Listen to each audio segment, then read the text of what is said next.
سلام الله. شما تنها کسی هستی تو این دنیا در حال حاضر که من قبولش دارم. نه اینجوری نگاه نکنید.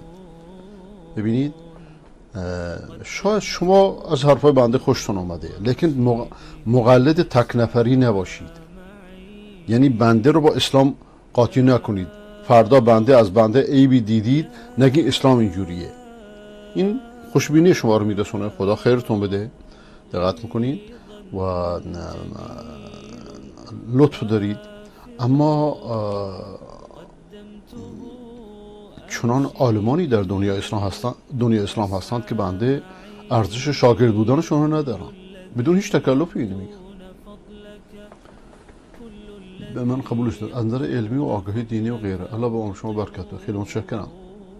من حتی از پدر و مادر شما رو بیشتر دوست دارم. خدا خودتون و پدر و مادرتون برکت بده.